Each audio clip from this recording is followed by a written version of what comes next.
She's the founder and CEO of Evertoon. Also, she worked at Google and has launched multiple kind of startups and worked for them. So let's give her a nice like hi and welcome. Thank you so much for participating. It's my honor. So Niniane, let's start with this. Like first, why don't you give us a short pitch about what is Evertoon? Okay, great. Evertoon is a way to let people easily make 3D animated movies. You can use any photo, including yourself or a celebrity, and we turn emojis into animated actions, and then you record your voice to make a movie. So let's say you wanted to make a movie about Donald Trump at the White House in the US. If you want to do it in live action, it's very hard to get someone who looks like Trump, somehow make something that looks like the White House. So in our app, you can put Trump onto a cartoon character in seconds. You can get an image of the White House, again, in seconds, and record your voice. So we have people making political satire, spoofs of popular TV shows, Harry Potter, Kardashians. We have fan fiction, as well as people writing stories about their own lives. They make videos they can put onto YouTube, Facebook, or share with their friends. Well, that's very interesting, and the audience or your specific like target market is just the U.S. or maybe it's like other parts of the world. It's worldwide. We have people using it from all sorts of countries, making videos in many different languages. How many of them are in Latin America? Oh, there's some number of Spanish-speaking ones. I personally don't really speak Spanish, or Portuguese, so I have a hard time understanding them. But we're seeing more and more of them. Okay, great. So, well, let's jump on some specific questions. So, you worked at Google, you have worked on other startups, you help them raise money, and also now you're building yours. So, what is the key principles of creating value and launching into the market in terms of innovation? Okay. I would say that there's a couple of principles. One is to understand your customer deeply. Another is to experiment and look at results, both from talking to the customer and from looking at metrics. And the third one is building a strong team and giving them clear goals. So in terms of these, the first one is you need to deeply understand who is your customer, why they want to use your product, and their motivations and psychology. You know, are they a young person who cares a lot about what their friends think and has a lot of free time? Are they someone who's in their 30s who might be extremely busy? Are they someone who wants to use this for work, so they're willing to put up with a little bit more difficulty in the user interface?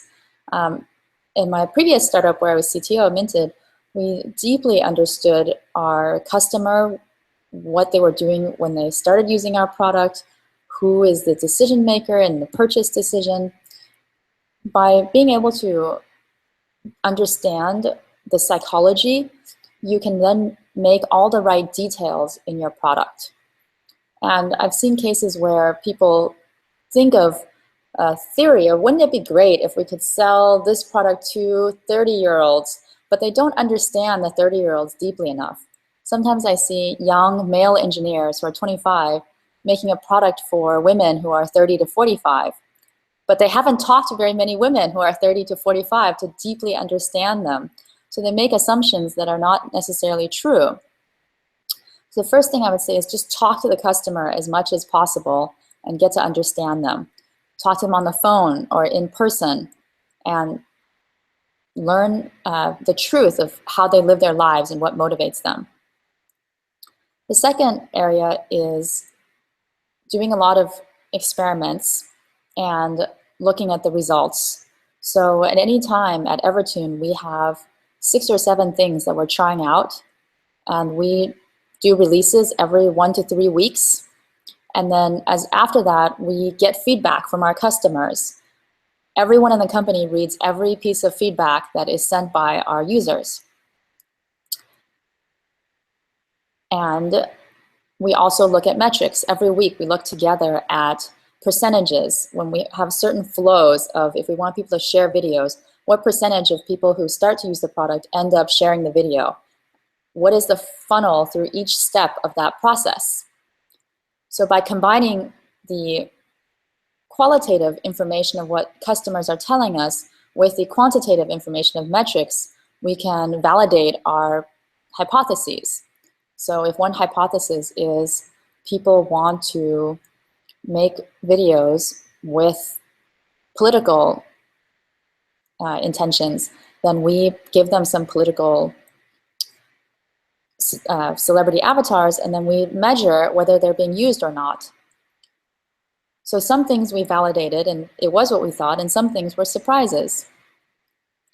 And we can learn quickly from this.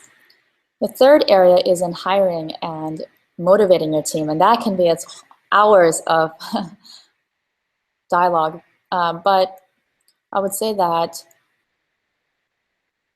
the interview process is very important. I myself have probably interviewed at least 500 people by now over time. And you need to ask questions that really dig at the skill set and then do reference checks. I do reference checks even on summer interns that I'm hiring. Once you've hired a very strong team, I use written goals to motivate them. Every quarter, each person writes down what they want to accomplish, about 5 to 6 goals for that 3-month quarter. And we review it every 2 weeks when we have a one-on-one meeting. Everyone can see everyone else's goals. This way, people know how they can make the company successful. When you hire good people, they want to be successful themselves and they want to make the company successful. The problem often comes when it's not clear how to do it. So they start to do something that's lower priority, or they start to advocate for ideas that don't actually matter as much to the company's success. If you make it very clear what the company's goals are, because at any point, the company might have 20 different goals. Get this type of user, get this type of revenue, validate these hypotheses, hire these people. There's so many different goals that as a leader, you need to clarify what the ranking of the goals are and make them measurable. If you just say, help users make more videos, what does that mean? 10% more, 200% more, 10 times more? So you need to make it more clear to each person what the goal is. Then by writing it and referring to it, people know what it takes to be successful. So they're happy and productive, and they don't fight with each other very much because each person is clear on what they need to do. To summarize, the 3 points were: understand your customer deeply, do lots of experiments quickly and validate your results with talking to the customer and looking at metrics, and hire and motivate a team with clear goals and excellent interviewing during hiring. So you mentioned interview process. Like, how was your you can give like if you can give like a short step-by-step about your interview process? Sure. So first, I source quality candidates from referrals or looking for them myself or having people apply. For maybe 10% of the resumes that I get, I will do a phone call. And in the phone call, I will ask challenging questions. For engineers, I will ask them to do a coding question. For artists, I will look at their portfolio. But I dig in deeply into the type of work they will be doing on the job. Then for a fraction of those people, I bring them for an on-site interview. Because I'm very careful in the resume screen and the phone screen, by the time that I bring someone on-site, it's more likely that they will be a good fit. On-site, I have multiple people interview the candidate, and each person will ask them challenging questions. You don't need to be afraid of offending the candidate. Even someone with 20 years experience, you still need to ask them very probing questions to make sure that they will do the job effectively.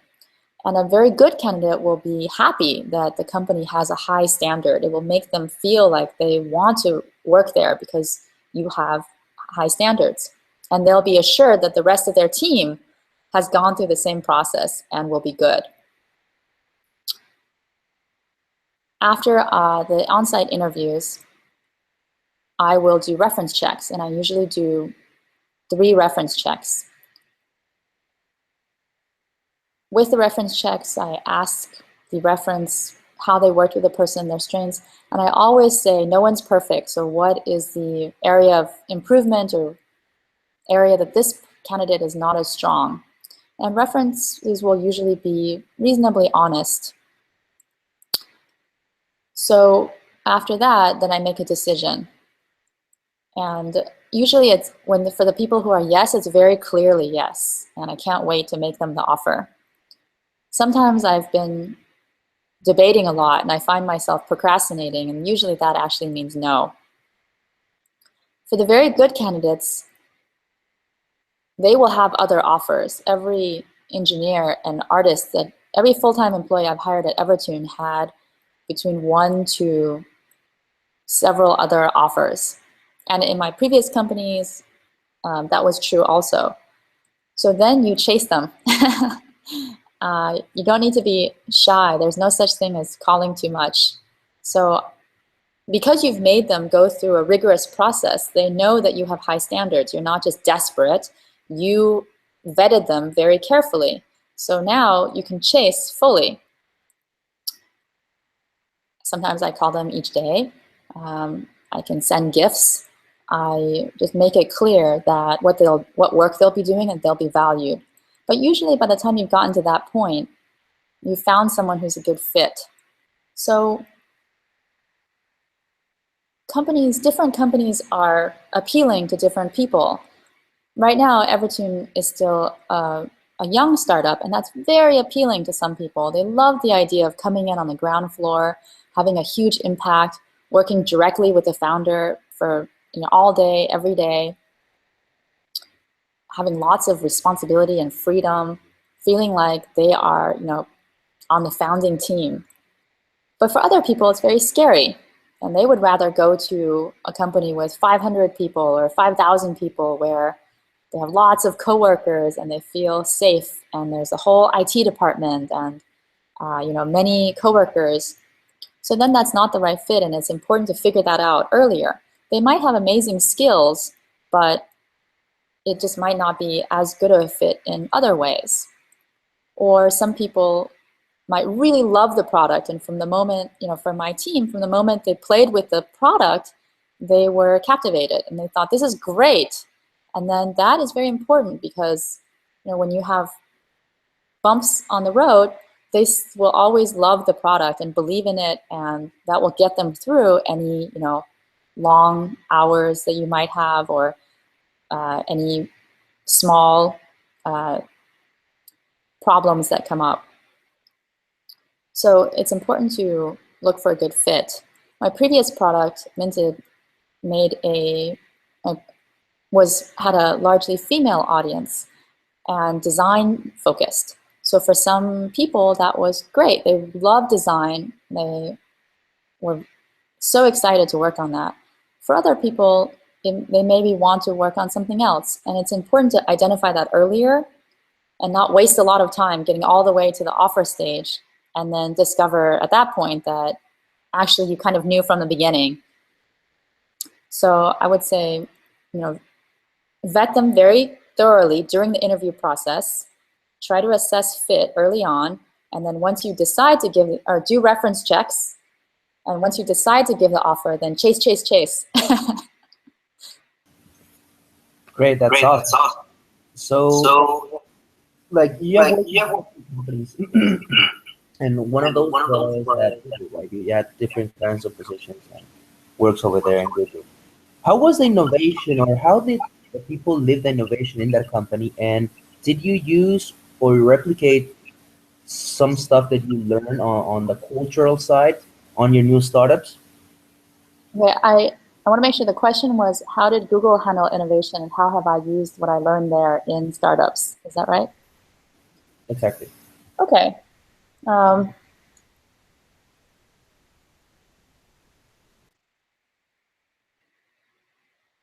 I would say there are three things that I personally learned at Google that I found very useful. One is around having a lot of measurement and metrics in certain areas. One is around having written goals, and the third is around empowering the team. So I worked on Gmail, for example, starting in 2004, the year that Gmail launched. And we measured everything. Every feature that we might release was measured in A/B testing.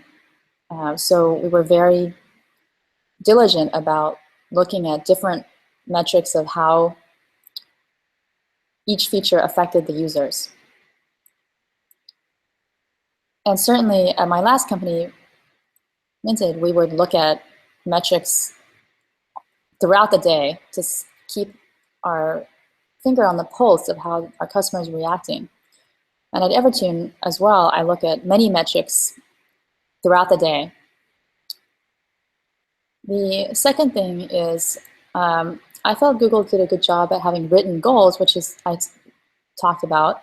When you have a clear direction for your team, people know what they should be working on, and that helps them know how to be successful. You get rid of a lot of confusion, wasted work, politics, people vying with each other because they're not clear how to be successful, so they start fighting each other. A lot of that can just be avoided by writing goals. I think sometimes people think, oh, that takes too long, but then all the time you wasted for all the things I just talked about takes 10 times longer. The conflicts, people working on the wrong thing. It's much easier just to have written goals. The third thing is empowering people. Google was and is amazing at hiring really smart people and then giving them the ability to make a lot of decisions on their code, their product. As a result, people are very passionate, they feel very invested, and they step up to do what's expected of them. You know, when you have high expectations, your employees rise to those expectations if you hire good people. If you have low expectations, then they'll sink to your low expectations. So when I hire great people and then I may have clear written expectations that are high, people grow very quickly. You know, I see college grads within a year grow to be responsible for systems that many tens of millions of dollars are going through, because when you have it laid out and they know how they can be successful, they will step up to do that. Interesting. So, like, let's jump another part that a lot of entrepreneurs and startups are struggling, or actually when you launch the product as well, is how do you find the right business model, or how you actually do all that structure? I know that you do a lot of like talking with the customer, but how you handle or navigate that part of passing from one to another until you find the exact business model that fits perfect for the scaling. Mhm. I think it's a combination of deeply understanding the customer and then iterating a lot. So first, when you deeply understand the customer, you'll have a good sense of what they'll be willing to pay for and what they will not be willing to pay for. And sometimes people are building a product for someone who's not them, and they imagine, oh, maybe maybe they're a 25-year-old man, and they're imagining that a 45-year-old woman would be willing to pay for something, or a 16-year-old would be willing to pay for something. But unless you deeply understand them, you might get the details wrong. So the first step is to understand what your customer cares about, how they make their purchasing decision. Sometimes when people are selling to companies, they haven't researched carefully how those companies make purchasing decisions. You know, does the board of directors need to approve the decision? Who is making the decision? Is it the IT department? Is it the CEO? Do they have an annual budget so that you have to wait for the next budget review before you can get them to buy it, or can they just decide at any moment? There's things like that that you need to understand first. The second part is once you have a spark of what's working to some degree, you can keep growing it. It's like if you have a very thin stream of water that's going all the way through, you can grow it into a bigger and bigger stream, then a river, keep growing it as long as you have that first spark. So you look at metrics to do that. Let's say that you're an e-commerce site and you have some purchases and you understand the user to know that there will be more people like this who will purchase. Then you can look at every step, every web page, going from the product page to adding it to the cart, from the cart to the checkout, from the checkout to putting the credit card in, from that to actually pressing purchase. Look at every step and see whether people are going to each step. You can also do user tests to figure out how people are reacting to your web page, and it will always surprise you. At Evertoon, my startup, we do user tests every week, and we're constantly still surprised by people reacting negatively to certain words or even colors or something that's very obvious to us, they don't see it. So there's lots of tweaks that you make. And oftentimes, once you have the initial stream of customers, every week you improve it 3% or 5%, and you just keep going, and eventually it becomes a very viable, healthy business model.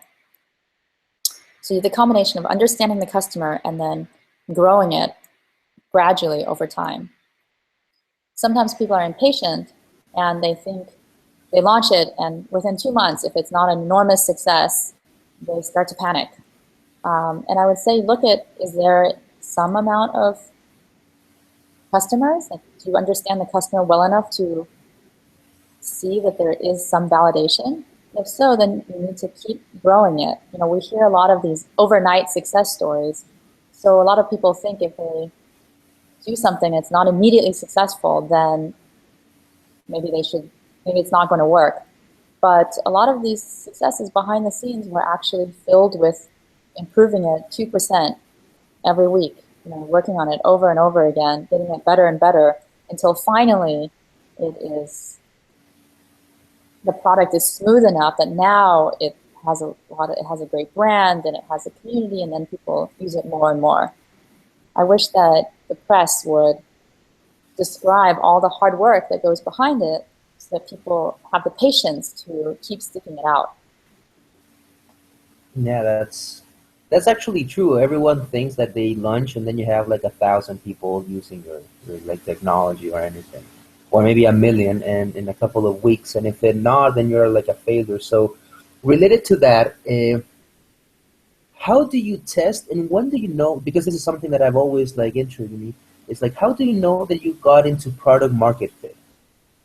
Like you Oh, already launch your product, but everyone says like you will know, but like really, how is that process? And then like for example with Gmail or now with Evertoon, like when do you know that it's like, okay, we just got to it?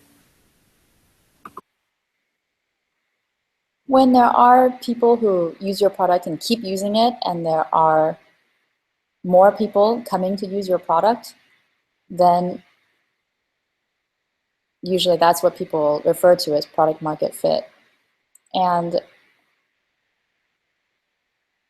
it's before you've gotten there, it's like pushing a rock down a hill and you're still at the flat part of the hill. So you push it, it moves a little bit. And you push it again and it moves a little bit. When you get to product market fit, it's more like you finally pushed it over the edge and now it's rolling down the hill. When you're still in the pre-product market fit stage, there might be issues like some part of your product is too hard to use, or people, when it's so expensive to get someone to pay attention to it, to get a new user, or people don't make it a habit, or they're willing to use it for free, but then they're not willing to pay you. There's a lot of different types of problems that can happen, and that's where deeply understanding the customer comes into play.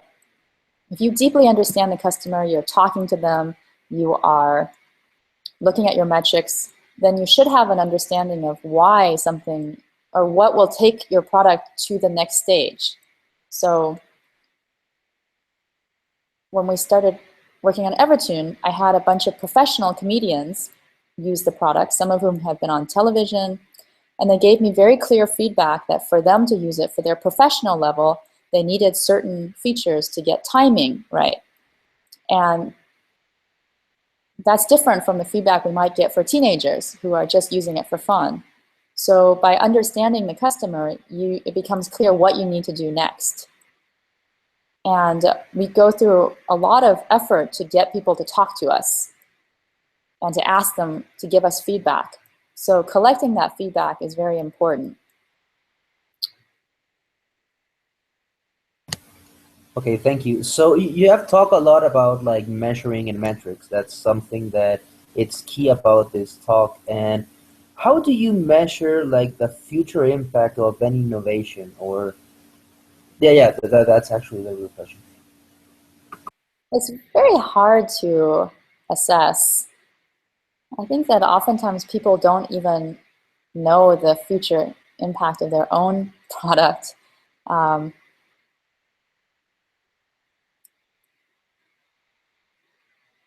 I still remember when YouTube was coming out, one of the leaders at Google said, oh, that's only going to be used for home videos, like America's Funniest Home Videos, and pornography. Nobody is going to upload any videos.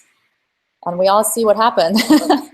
So I think it's very difficult sometimes to assess. Like when you read the emails that are within startups, sometimes they themselves don't even know how big it can be. So I think that what's important is to have a plan for where you want to go and then listen to your customers and measure and go toward that, and then be flexible to change if you see that people are using it for a different purpose. I also don't know if it's useful to try to pinpoint what's going to happen 5 years from now or 10 years from now. It's just, you have a hypothesis, but I think that it's fun to guess. It's like fortune telling, but I think it's good to just think about it every once in a while and have a vision, but then focus most of the time on what you're doing currently. It's like if you are baking something in the oven, if you try to pull open the oven and look at it every minute, it's not going to bake. So it's important to look at it once in a while, but then also focus most of your time on what you're doing now to improve the product. Okay, thank you. So let me just ask you other question. What is Okay, the only two more questions. for the let me what are the key metrics that you're actually measuring now on Evertoon?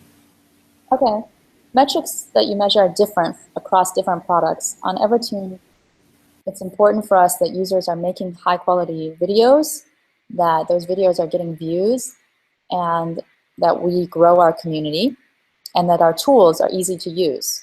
So we have a variety of metrics that we look at, including number of videos made, number of views that those videos are getting, percentage of sharing, how often our users are coming back, interactions between community members,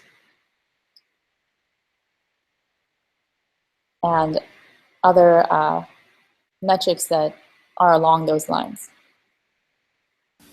Interesting. And when you were like at Gmail, what were the first key metrics that you were actually focused on? Are similar? I know that it's a different product, but at least maybe some of those are similar. My point is, when you're launching a startup, maybe there are a couple of key metrics that you need to focus, and others just change because of the technology or product that you're actually building. Yes, so if you deeply understand your customer, you will know what the important metrics are. So for example, if what your customer wants to do is to send and receive email, then those are some of the metrics you might want to look at. If you're building a product where the most important thing is to create and share movies, then those are important metrics. You need to think about what is the job that your user is trying to fulfill with your product, and then focus on if your product allows them to fulfill that job over and over again. Perfect. I have three more questions and then that's it. I don't want to take too much time from you. Okay. So I know that Google does a lot of in-house presentations about products and stuff.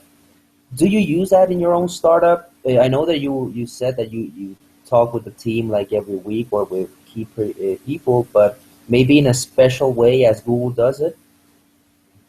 Are you talking about Google Tech Talks? When they launch, for example, a product and then they do it like for their own people first, and then they do it like massively. Oh, letting people beta test the product. Yeah. Yes, we use our product, each version of our product, a lot before we release the features to users.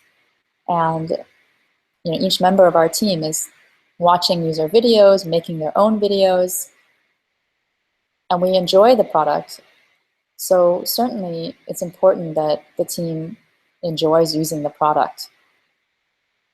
It's a sign of progress as the team uses it more and more. In the beginning, when it's just being built, that's harder to do. And not everyone wants to use every part of the product, but it's very good if each person on the team uses some part of the product and enjoys it so that they get a real understanding. I've said several times, it's very important to deeply understand your customer. And part of that is firsthand experience of using a product and interacting with other users in the product. So when my team members use my app and they make a video and then get comments from users, or they comment on another user's videos, or they watch a video that another user has made, they are getting firsthand information about how that user thinks and what that user cares about. So then they are developing that deep understanding. There's nothing quite like interacting directly with a user to get to understand them. Perfect. So now related to like the meetings that you have in your company. When you're like generating a new product or a new feature or anything related to the startup, and you want to build this innovation, execute it, and test it with the market. How you actually plan that meeting and how you execute that? Because it's interesting to learn more. Like everyone wants to work with a rock star to learn their step-by-step process.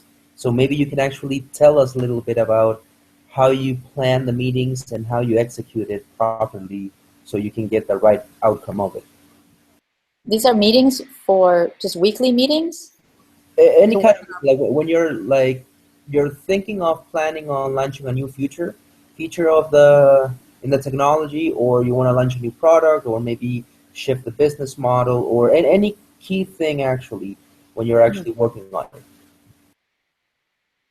I believe that if you prepare in advance, then you can get a lot out of the meeting.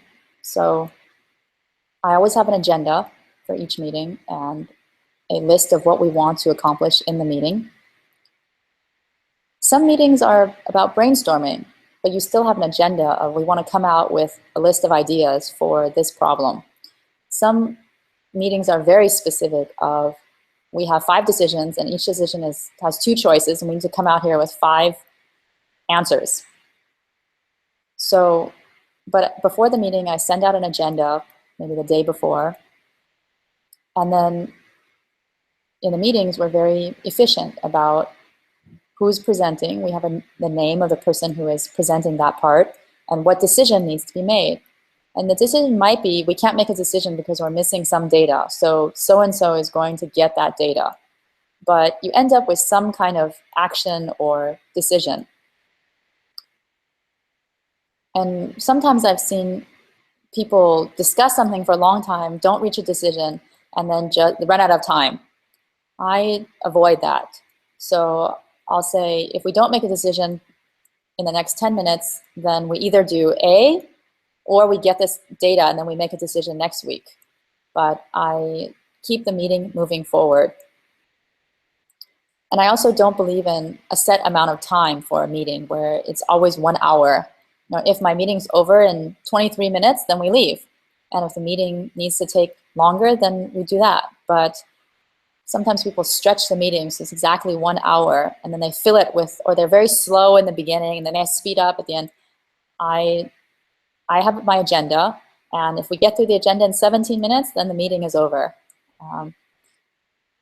And then I keep written notes in a document that everyone can see. Usually it's displayed as we're going through it. So people see the agenda and then they see what the decision is. And then we act on the decision afterwards. So we keep it very productive. Interesting. That's I've seen a lot of people never done that. So let me just go to the last question. Maybe this is a long answer, but who knows? Okay. So how you plan or how is your idea process when you want to launch a new product, like a new startup or something like? Because everyone thinks that it's like a aha moment, like, oh, I just got like extremely inspired and this amazing idea of push a button and get a cab turns out to be an Uber. It's not that like actually the entire process. So how is it with you when you're launching a new product or just even like a company? For me, I'm very passionate about my products. So I fall in love with the product that I create or that I work on. And I don't think you can put a time frame in falling in love. Like if someone said, I'm going to fall in love in the next 2 weeks, that's not reasonable.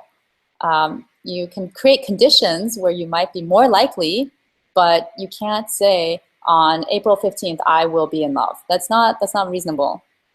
With products, similarly, you can get lots of inspiration, use a lot of products, get to know different kinds of people and the problems that they face. But I don't think you can put a timeline on when you're going to fall in love with your new business idea. And some people start companies by listing 10 ideas on the whiteboard and then picking one. That works for them. Because I like to be in love with my company, I have to wait until the right idea and circumstance happens for me. I think one way you make it more likely is to talk to lots of different people. Because as I've said, you need to deeply understand the customer. So if you talk to many people and watch them use technology, you'll get more ideas. If you watch people who are different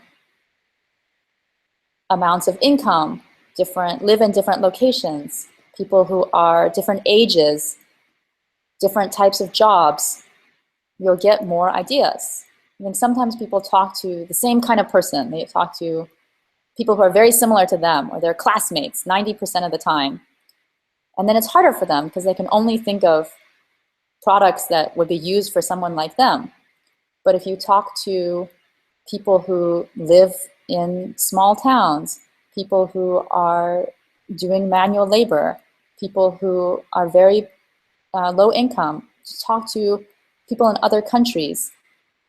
If you deeply understand lots of different people, you will have more ideas.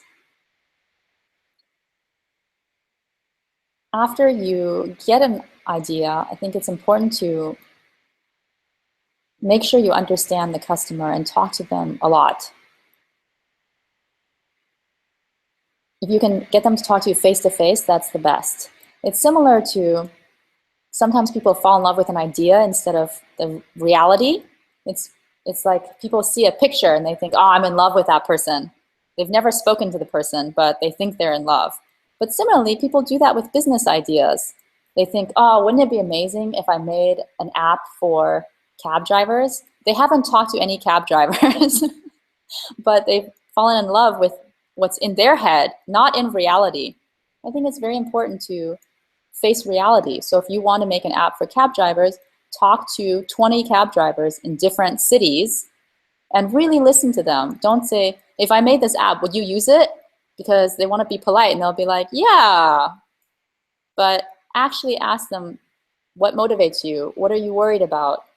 What is the best part of your job? What is frustrating for you? And really listen until you feel like you understand them as well as you understand your good friends. From that, you'll be able to have honest ideas that you've vetted. Then you can begin prototyping and giving the prototype to those 20 cab drivers that you talk to and seeing what they think of your prototype.